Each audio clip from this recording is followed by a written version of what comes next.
يضلله فلا هادي له ونشهد أن لا إله إلا الله ونشهد أن سيدنا ونبينا وسندنا وشفيعنا ومولانا وملجانا وأشرفنا محمدا عبده ورسوله. قال الله تبارك وتعالى في القرآن المجيد والفرقان الحميد الذي خلق الموت والحياة ليبلوكم أيكم أحسن عملا وهو العزيز الغفور. صدق الله العظيم وصدق رسوله النبي الأمين الكريم ونحن على ذلك لمن الشاهدين والشاكرين والذاكرين والصابرين والحمد لله رب العالمين. قال الله تبارك وتعالى في شأن حبيبه المصطفى ورسوله المجتبى صلى الله تعالى عليه وسلم إن الله وملائكته يصلون على النبي يا أيها الذين آمنوا صلوا عليه وسلموا تسليما. اللهم صل على سيدنا شفيعنا مولانا محمد كما تحب وترضى بأن تصلي عليه صلى الله تعالى عليه وسلم. نبی اور آل نبی پر تیری مرتبہ آواز بلند درود پاک پڑھیں. اللهم صل على سيدنا شفيعنا مولانا محمد معدن الجود والكرم منبع العلم والعلم والحكم وآله وأصحابه وبارك وسلم. صلاة وسلاما عليك يا رسول الله صلى الله تعالى عليك وعلى آلك وأصحابك وأزواجك وذرياتك وأهل بيتك أجمعين. سبحان ربك رب العزة عما يصفون وسلام على المرسلين والحمد لله رب العالمين. الحمدللہ تمام تعریفیں اس ذات اقدس کے لیے ہیں جو سارے عالموں کا پروردگار ہے، جس نے ساری کائنات کو پیدا فرمایا، ساری کائنات کو روزی دے رہا ہے، میدان محشر کا مالک و مختار ہے. یقیناً اس خدا رب ذوالجلال کا بڑا ہی شکر احسان عظیم ہے کہ اللہ سبحانہ و تعالی نے ہم اور آپ کو اپنی تمام پیدا کردہ مخلوقات میں انسان بنا کر پیدا فرمایا، ساتھ ہی ساتھ ہمیں اشرف المخلوقات کے درجے سے سرفراز فرمایا. اللہ جل جلالہ و عما نوالہ کا بڑا ہی شکر احسان عظیم ہے کہ رب کعبہ نے ہم اور آپ کو اپنے نبی مکرم رسول محتشم صاحب لولا باعث تخلیق کائنات فخر موجودہ حضور تاجدار مدینہ حضرت محمد مصطفیٰ احمد مجتبی صلی اللہ تعالی علیہ وسلم کی امت بابرکت میں پیدا ہونے کا اعزاز بخشا. صاحبو، یقیناً اللہ رب العالمین کے بے پناہ انگنت احسانات ہم پر اتنے ہیں کہ ہم اگر ساری زندگی بھی اگر اللہ پاک نے ہمیں اس فنا ہونے والی دنیا کی زندگی میں 100 سال نہیں 1000 سال کی زندگی بھی اگر عطا فرما دے تو اس 1000 سالہ زندگی میں ایک ایک لمحہ، ایک ایک منٹ، ایک ایک سیکنڈ خالی چھوڑے بغیر اگر ہم اللہ رب العالمین کی نعمتوں کا شکر بجا لانے کے لیے بیٹھ جائیں، اللہ کی حمد و ثنا بیان کرتے رہیں، اللہ کی وحدانیت بیان کرتے رہیں، تو یقین جانیے کہ ایک لمحے کے برابر بھی ہم خدا کی نعمتوں کا بدلہ نہیں چکا سکتے۔ اللہ پاک کی جو نعمتیں ہم پر ہیں اس کی ایک منٹ ایک رائی دانے کے برابر اس کا بدلہ ہم چکا نہیں سکتے۔ اب جیسا کہ شیطان کے لیے خود اللہ رب العالمین نے اپنے کلام لم یزل قرآن مقدس میں ارشاد فرمایا من شر وسواس الخناس، کہ اے میرے ایمان والے بندو، شیطان تمہارا کھلم کھلا دشمن، اس سے بچنے کی کوشش کرنا۔ اسی لیے مفسرین، محدثین، فقہاء کرام نے ہمیں بتلایا کہ لوگوں، دنیا تمہارے سامنے کتنا ہی سج دھج کر کیوں نہ آئے، لیکن تمہیں اس کی پرواہ نہیں کرنی چاہیے۔ تمہارے اندر اگر کسی کی پرواہ ہو تو خدائے رب العالمین کی ذات مقدسہ پیارے آقا محمد رسول اللہ صلی اللہ علیہ وسلم کی ذات مقدسہ، بس اسی کو تھامے رہیں تو یہ دنیا بھی ہماری کامیاب و کامران ہے، سکرات کا وقت بھی کامیاب ہے، دنیا کے آفات و بلیات سے محفوظ و مامون رہیں گے، اور ملک الموت جب ہماری روح قبض کرنے کے لیے چلی آ جائے تو اس وقت بھی ہم پر آسانی ہوگی، اللہ کا فضل و کرم ہم پر نازل ہوگا، پیارے آقا صلی اللہ تعالی علیہ وسلم کی نگاہ مہربانہ ہم پر پڑ جائے۔ اور قبر کی زندگی جب بالکل ایک اندھیری زندگی ہوگی، اس زندگی میں بھی ہمیں روشنی ملے گی، اجالا ملے گا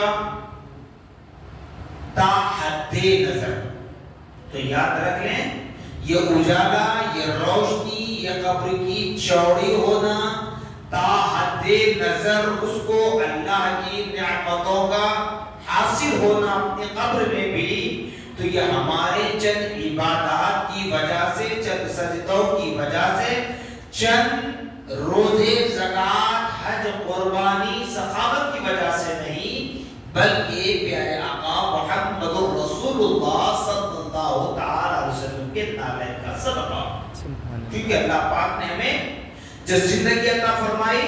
وہی پیارے آقا محمد رسول اللہ صلی اللہ تعالی علیہ وسلم کے نالے کے تصدق میں ہمیں اس دنیا میں جلوہ گر فرمایا، ورنہ ہماری کوئی بھی ذات نہیں تھی۔ تو یقیناً یہاں پر اس مسجد میں ایک عرصے دراز سے درس قرآن کا سلسلہ جاری و ساری ہے، جس کو ہمارے استاذ محترم جامع جامعہ کے شیخ الحدیث حضرت العلامہ مولانا مفتی الحاج سید شاہ صغیر احمد نقشبندی مجددی قادری صاحب قبلہ ادام اللہ فیوزهم العالیہ اس کو انجام دیتے ہیں۔ اپنی مصروفیات کی بنا آج اس فقیر کو یہاں بھیجا گیا، تو آپ کے حکم پر میں آپ کے درمیان حاضر ہوں، انشاءاللہ کچھ کم وقت میں اپنی بات رکھ کر میں اپنی گفتگو کروں گا۔ جس قرآن مقدس کی جس آیت مبارکہ کو تلاوت کیا ہے، یہ آیت مبارکہ پارے 29 سورہ ملک کی ابتدائی آیت ہے، درمیانی آیت ہے۔ الذی خلق الموت والحیات لیبلوکم ایکم احسن عملا۔ اللہ پاک کی تخلیق، اللہ پاک خالق و مالک ساری کائنات کا، اگرچہ کہ آج اس پر آشوب دور میں، اس پر فتن دور میں اگر کوئی یہ کہے کہ فنا ہے، یہ فنا ہے، وہ فنا، ان الفاظ کو کہہ کر ان کو بڑھا ہی دینا، اللہ کے گھر میں ان کا نام لینا میں گوارا نہیں کرتا، اس سے یہ صرف اشارہ یہ دے رہا ہوں، کوئی کچھ کہے لیکن اللہ پاک ساری کائنات کا خالق و مالک ہے۔ اس دھرتی پر جتنے مذہب، جتنے کلچر، جتنی قومیں جنم لیے ہوئے ہیں، اپنے مذہب کے اعتبار سے وہ زندگی گزار رہے ہیں، یاد رکھ لے میرا رب ہی خالق و مالک۔ اگرچہ کہ وہ اپنے مذہب اور کلچر کے اعتبار سے اپنے رہنماؤں کا نام لیں گے، لیکن سب کا خالق و مالک اللہ ہے، اللہ ہے، اللہ۔ یہ نعرہ ہمارا صرف آج نہیں، کل صبح قیامت تک ہمارا یہی نعرہ رہے گا اور یہی حق ہے۔ اسی لیے قرآن مقدس فرما رہا ہے الذی خلق الموت والحیات لیبلوکم، وہ ذات جس نے تمہاری زندگی کو بنایا۔ تمہاری زندگی کے بعد آیت مبارکہ کے آگے ہی سے بتایا والموت،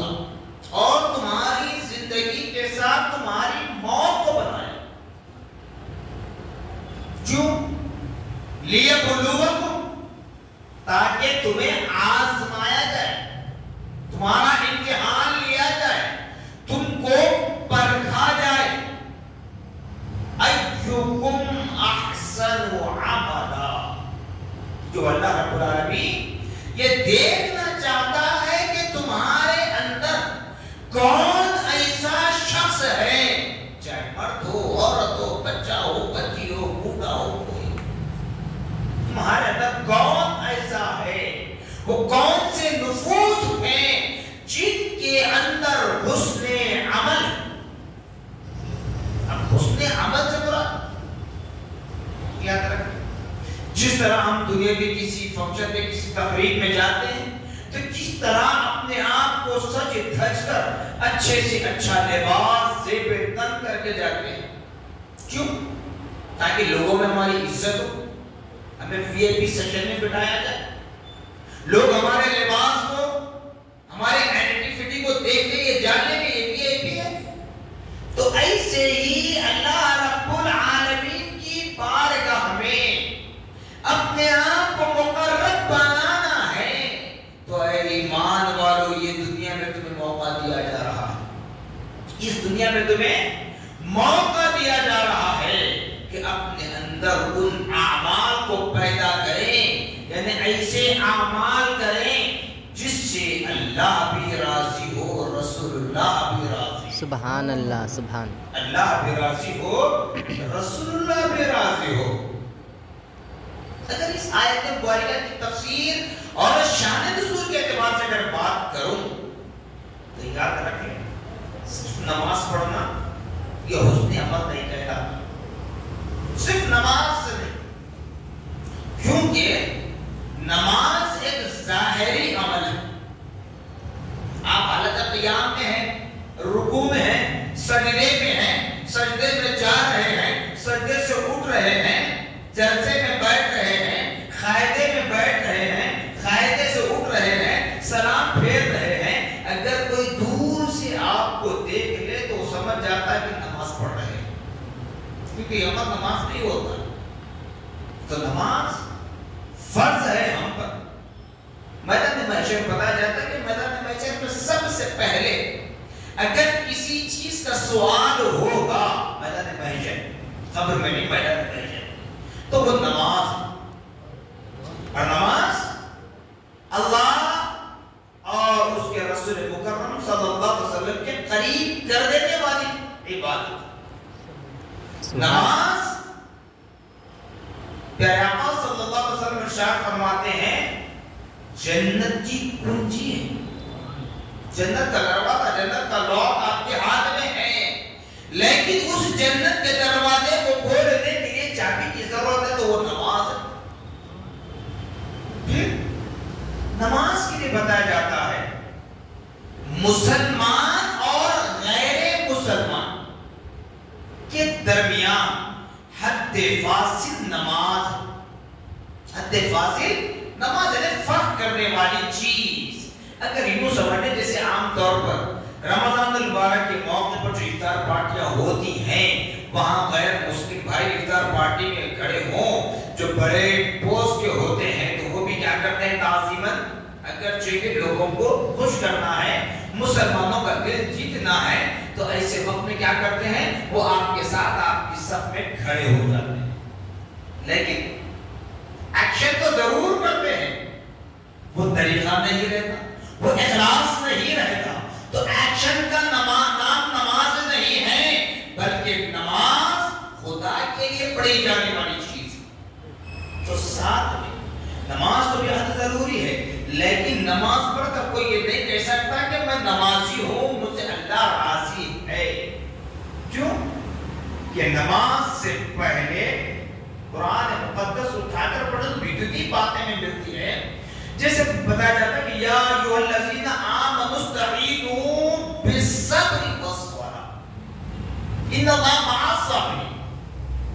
لوگوں اللہ تعالیٰ فرما اے ایمان والو بندو، تم مدد طلب کرو صبر کے ذریعے اور نماز کے ذریعے، صبر کے ذریعے اور نماز کے ذریعے۔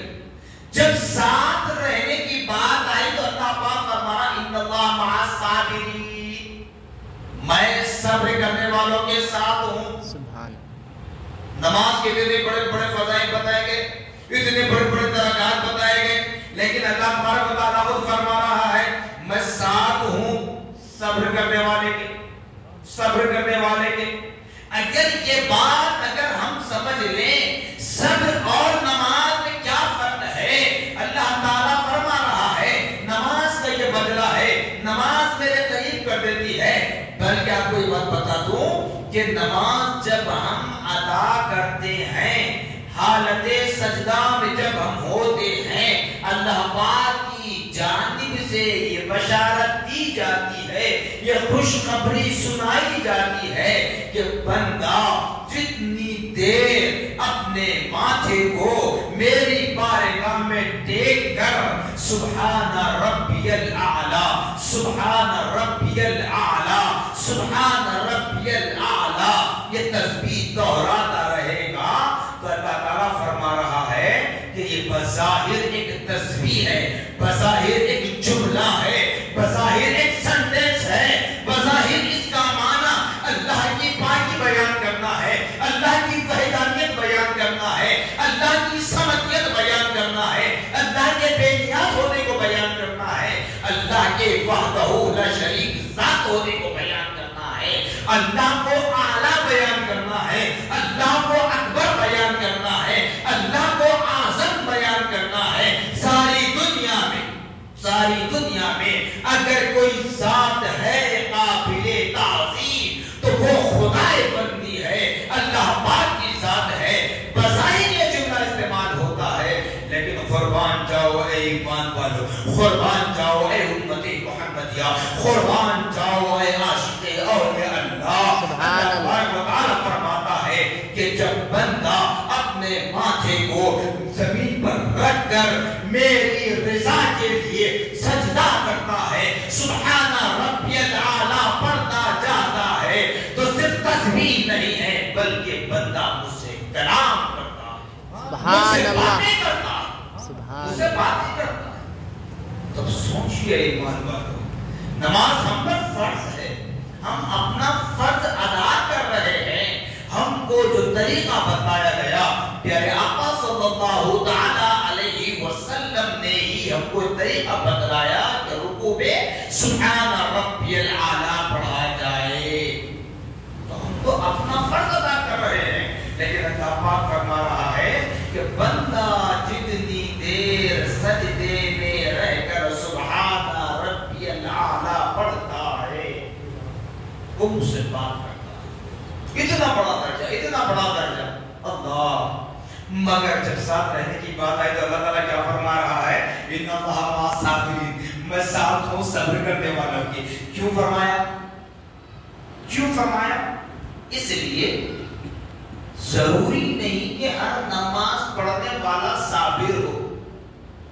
ہر نماز پڑھنے والا صبر کرنا یہ ضروری نہیں ہے، ہر نماز پڑھنے والا رب کی بارگاہ میں شکر بجا لانا یہ ضروری نہیں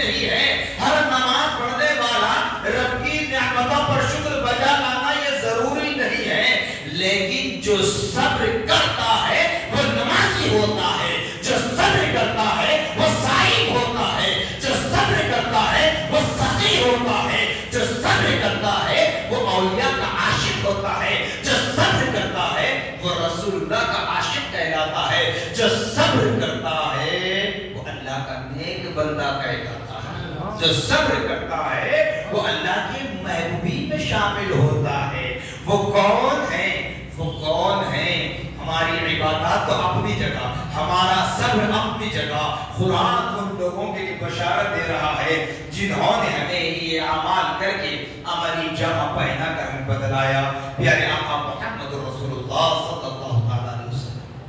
تمام انبیاء و رسول، صحابہ اکرام، صحابیات، اہل بیت، اولاد امجاد، نبی کی اولاد امجاد، تابعین، تبع تابعین، تابعات، تبع تابعات، مفسرین، محدثین، فقہاء، ائمہ اربعہ، سلاسل طریقت کے بانیان ہیں، جنہوں نے ایسا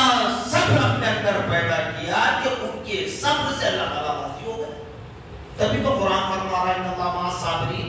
اللہ تعالیٰ کے ساتھ ہے تو صبر کرنے والوں کے۔ اس دنیا میں بھی اگر میدان جنگ میں بھی ہو تو اللہ تعالیٰ فرماتا ہے صبر کرنے والوں کے ساتھ۔ موت سے لڑ رہے ہو، ایسے بیماری کے عالم میں ہو، تب بھی میں ساتھ ہوں صبر کرنے والوں کے۔ تو صبر کا وہ مقام ہے۔ تو صرف نماز پڑھ کر کوئی یہ نہیں کہہ سکتا کہ میرا عمل بہت اچھا ہے، کیونکہ میں 5 وقت کی نماز پڑھتا ہوں، میں تہجد پڑھتا ہوں، میں اشراق پڑھتا ہوں، میں چاشت پڑھتا ہوں، میں ابابیل پڑھتا ہوں، میں قیام اللیل ادا کرتا ہوں۔ اللہ تعالیٰ فرمانا ہے ایکم احسن عملا، عمل تمہارے اندر اچھا ہونا چاہیے، صرف ایک عمل کو لے کر نہیں بلکہ اس کی مثال دراصل یہ ہے کہ عمل اچھا ہو سے مراد یہ دل جو اللہ پاک نے مومنین کو، مومنات کو عطا فرمایا ہے، ایک صاف و شفاف آئینے کی طرح دل دے کر بھیجا ہے دنیا میں۔ اب بندہ مومن شیطان کے وسوسے میں آ کر یا اپنی نفسانی خواہشات کی تکمیل کے لیے یا کسی مال و دولت کی لالچ میں جب گناہ کرتا ہے، یا پھر گناہ سے مراد یہاں پر جھوٹ بھی ہے، چغلی بھی ہے، غیبت بھی ہے، شراب خوری بھی ہے، زناکاری بھی ہے، جوا بھی ہے، جی سود بھی ہے، سب کچھ ہے، قتل و غارت بھی، ہر گناہ یہاں پر گنا جائے، چھوٹے سے چھوٹا گناہ، بڑے سے بڑا گناہ۔ ایکم احسن عملا، عمل سے مراد جو دل اللہ نے پاک و صاف عطا فرمایا ہے، اس دل کو اسی طرح جیسے ہم ماں کے پیٹ سے پیدا ہو کر اس دنیا میں جنم لے رہے ہیں، جب کفن پوش ہو رب کی بارگاہ میں ہماری روح جائے تو وہاں سب سے پہلے دل دیکھا جائے گا کہ جیسا دل میں نے میرے بندے کو دیا تھا کیا اس نے ویسا ہی دل بطور امانت واپس لایا ہے یا اس میں خیانت کیا ہے۔ اب خیانت کیا ہوگی؟ ہمارے پاس خیانت کو کیا سمجھا جاتا ہے؟ تصور یہی ہوتا ہے امانت میں خیانت سے مراد اس کو خرچ کر لینا، اس کو کھا لینا، یا پھر دینے میں تاخیر کرنا، یا اس کو دھوکہ دے دینا، ڈبا دینا، یہ خیانت سمجھا جاتا ہے۔ لیکن خیانت کا اصل معنی پیارے آقا صلی اللہ علیہ وسلم ارشاد فرماتے ہیں جب بندہ اس دنیا میں آتا ہے، پاک و صاف دل لے کر آتا ہے، کسی اعتبار سے اس نے ایک گناہ کیا تو اس کے دل پر ایک کالا ٹکا لگ جاتا ہے، ایک بلیک ڈاٹ لگ جاتا ہے۔ اب جو انسان گناہ کرتا ہے، ایک ایک گناہ، ایک ایک گناہ، ایک ایک گناہ، تو وہ دل کے اوپر ایک ایک کالا ٹکا بلیک ڈاٹ لگتے لگتے جب سارا دل کالا ہو جائے، سارا دل سیاہ ہو جائے، کالا ہو جائے، بلیک جا کر بلاک ہو جائے، تب اس کے سامنے قرآن پڑھ لیں، حدیث پڑھ لیں، خود اپنا سر پٹک لیں، وہ سمجھنے کے لیے تیار نہیں ہوگا۔ جو دل کالا ہو چکا، اسی لیے کہا جاتا ہے کہ جب انتقال کرتے ہیں صرف آپ کا جسم زمین کی آغوش میں یہاں ہوتا ہے، روح تمہاری ملک الموت روح قبض کرتی ہے، وہ روح تمہاری رب کی بارگاہ میں پہنچائی جاتی ہے۔ ایکم احسن عملا، کہ لوگوں اپنے اعمال کو ایسا خوبصورت بنا لو، اپنے اعمال میں ایسی تازگی پیدا کرو، اچھی غذا کھا کر، جم جا کر، دنگل جا کر اپنے جسم کو صحت مند تندرست بنانا چاہتے ہیں، دنیا والوں کے سامنے ایک پہلوان کے نام سے جانا چاہتے ہیں، تو ایسے ہی اپنی روح کو طاقتور بناؤ، روح کو پاک کرو، روح کو صاف رکھو، روح کے اندر تقویٰ و پرہیزگاری کا اختیار کرو، تاکہ جب ملک الموت تمہاری روح کو قبض کر لے تو فرشتے زمین سے آسمانوں تک لائن لگا کر قطار لگا کر کھڑے ہوتے ہیں۔ جب اللہ کے نیک بندوں کی روح قبض ہوتی ہے، ملک الموت جیسے روح قبض کر لیتے ہیں تو وہ فرشتے کیا کرتے ہیں؟ پتہ چلتا ہے کہ فرشتے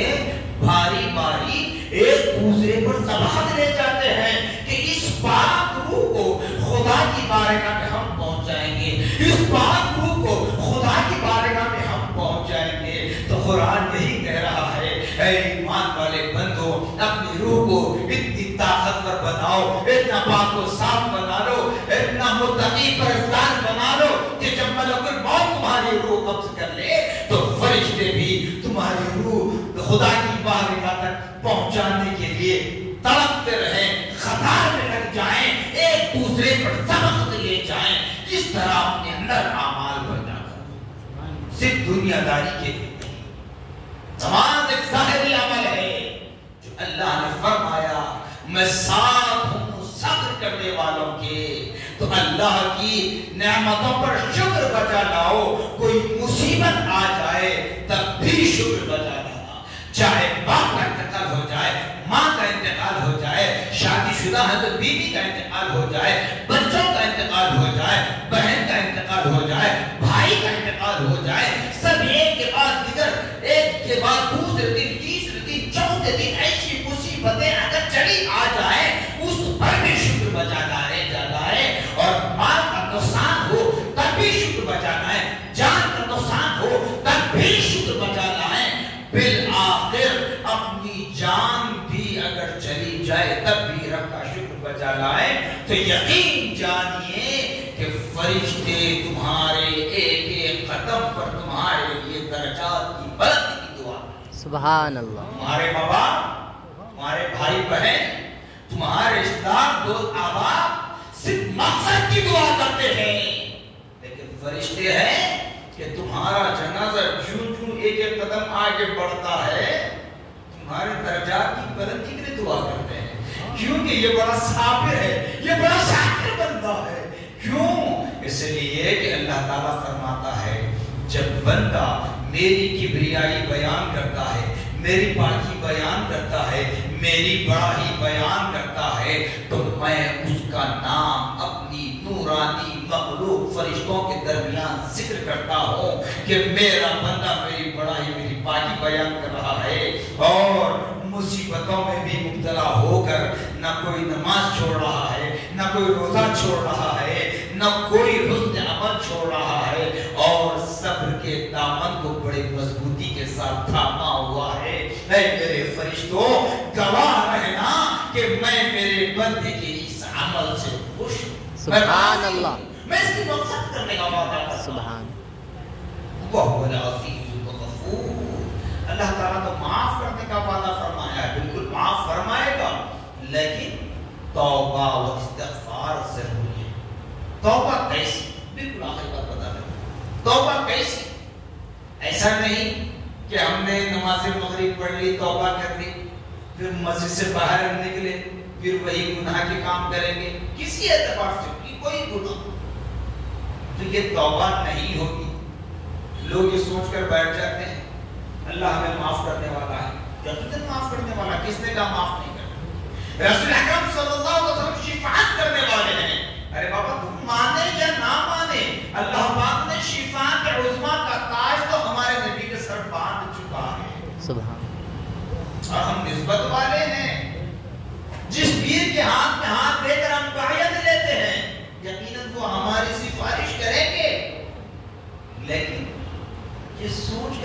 بات پر نہ بیٹھ جائے. گناہ پر گناہ کر لیں گے، اللہ معاف کرنے والا ہے، رسول اللہ کی شفاعت ملنے والی ہے اور پیر بچائیں گے، یہ سوچ کر نہ بیٹھے. اگر اسی پر اتفاق کرنا ہے تو پھر ایک مثال دے دیں، نوکری بھی نہ کریں، کارخانہ بند کر دیں، دکان بھی نہ چلائیں، گھر میں اپنی ماں سے کھانا بھی نہ مانگے، بیٹھ جائیں. اللہ کھانا دینے والا ہے، اللہ تو خالق و مالک ہے نا، رزق دینے کا وعدہ فرمایا ہے. اللہ تعالیٰ فرماتا ہے کہ جب میں میرے بندوں سے ناراض ہوتا ہوں اس کا رزق نہیں روکتا، اس کو رزق دیتا ہوں، کیونکہ اس کے ساتھ اس کا رزق پیدا کر دیا گیا. جب میں میرے بندوں سے ناراض ہوتا ہوں تو ان سے سجدوں کی توفیق چھین لیتا ہوں. یاد رکھیں، اگر وہ یہ کہے کہ میں نماز نہیں پڑھ سکتا، میری مجبوریاں فلاں ہیں، مگر میں 3 ٹائم فل کھا رہا ہوں، میرے گھر والوں کو کھلا رہا ہوں، یہ نعمت خدا بندی نہیں ہے، یہ تو اللہ کا وعدہ ہے، دے رہا ہے. مگر تم نماز نہیں پڑھتے تو یاد رکھ لو کہ اللہ تم سے ناراض ہے، تم سے سجدوں کی توفیق چھین لیا. جیسے 3 سال پہلے 2020-21 میں جو کورونا وائرس کی وبا چلی، لاک ڈاؤن کا وقت گزرا، مسجدوں سے دور رکھا گیا. ایسے تو یوں تو ہر عبادت گاہوں سے ہر مذہب والوں کو دور رکھا گیا تھا، لیکن بطور خاص میں مسجد کے اعتبار سے اگر بات کروں تو مسجد سے کیوں دور رکھا گیا؟ اگرچہ کہ علماء کرام نے اس کا ایک حل نکالا تھا، اس کی وجہ یہی تھی، سب سے اصل وجہ اس کی اللہ تعالیٰ ہمارے اعمال سے ناراض ہو چکا تھا، اس لیے ہم سے سجدوں کی توفیق چھین لیا تھا. رمضان جیسا مہینہ ہم سے گزر گیا، متبرک مقدس و ممتاز راتیں ہم سے گزر گئی، عید کا وہ معتبر دن، انعام کا دن ہم سے گزر گیا، لیکن ہمیں نماز کی توفیق نہیں. کیوں کہ اللہ ہم سے ناراض ہوتا ہے تو سجدوں کی توفیق چھین لیتا ہے. تو یہ ذہن میں بٹھا لیں. تو توبہ ایسی نہیں کہ توبہ کر لیے، استغفار کر لیے، پھر نکل کے گناہ کے کام کر رہے ہیں، ایسی توبہ قبول نہیں ہوتی. کیونکہ اللہ تعالیٰ فرماتا ہے میں غافلوں کی مدد نہیں کرتا. توبہ کرو، قرآن بتا رہا ہے توبۃ نصوحا، ایسی توبہ کر لو کہ دوبارہ وہ گناہ ہم نہیں کریں گے، دوبارہ ہم وہ گناہ نہیں کریں گے، گناہ کا کام نہیں کریں گے، یا ایسا کام نہیں کریں گے جس سے اللہ کا رسول ناراض ہو جائے. ایسی توبہ اللہ کی بارگاہ میں، توبۃ نصوحا کا قرآن اللہ کی بارگاہ میں ایک وعدہ کرنا ہے، حلف لینا. جس طرح دنیا کی آدھی رقم میں فلاں جگہوں پر جاتے ہیں تو حلف نامہ پیش کرتے ہیں، حلف لیتے ہیں نا، تو یہ حلف توبۃ نصوحا حلف ہے. اللہ سے یہ وعدہ کر رہے ہیں مولا آج تک ہم نے اپنی زندگی میں جتنے بھی گناہ کیے ہیں، مولا ہمارے سارے گناہوں کو معاف فرما، تو غفور الرحیم ہے. مولا ہمارے سارے عیوب پر پردہ ڈال دے، تو ستار العیوب ہے. مولا تیرے گھر میں بیٹھ کر تیری بارگاہ میں ہم یہ التجا کر رہے ہیں کہ اب زندگی کی آخری سانس نظر جانا ہونے تک ہم کوئی گناہ نہیں کریں گے. تب اللہ پاک آپ کی مغفرت فرمائے گا، تب اللہ آپ کی مغفرت فرمائے گا. رسول اللہ آپ کی شفاعت تب کریں گے جس پیر کے ہاتھ میں آپ نے ہاتھ دے کر بیعت لی، وہ پیر اس وقت سفارش کریں گے، اس سے پہلے نہیں. اگر اتنا ہی پورا اٹوٹ بھروسہ ہے کہ پیر بچائیں گے، بتاؤ مجھے کون سے سلسلے کے کون سے ایسے پیر ہیں جس نے اپنے مریدین کو نماز کی تلقین نہیں کرتے؟ ہے کوئی؟ نہیں. اگر ہے تو پھر انہی کے ساتھ تم ہو جاؤ گے، اشر بھی انہی کے ساتھ ہوگا. تلقین تو کوئی نہیں کرتا، ہر کوئی کہتا نماز پڑھو،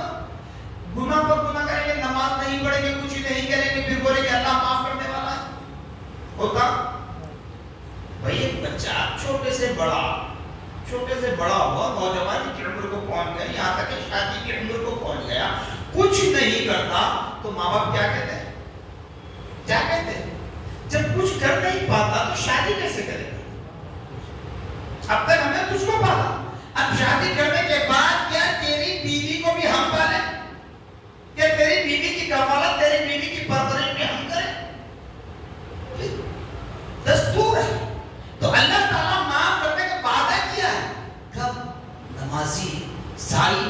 سقی ہے،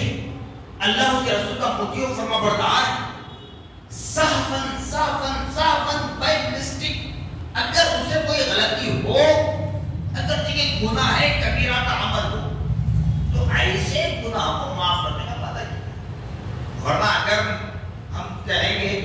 کہ اللہ تعالیٰ معاف کرنے والا ہے اور یہ سمجھ کر ہم بیٹھ جائیں گے اللہ معاف کرے، ہمارا معاشرہ ایسا تو فتن دور ایسا ہے، رمضان میں بھی شراب پوری عام ہے، روزہ چھوڑ رہے شراب پی رہے، روزہ چھوڑ رہے دھوکا کھا رہے، پھر اب ہر چیز پر معافی نہیں، معافی اسی وقت ہوگی جب تم عاجزی و انکساری کے ساتھ اپنے رب کو راضی کرو۔ بالکل آخری بات بتاتا ہوں کیسے راضی کرنا رب کو۔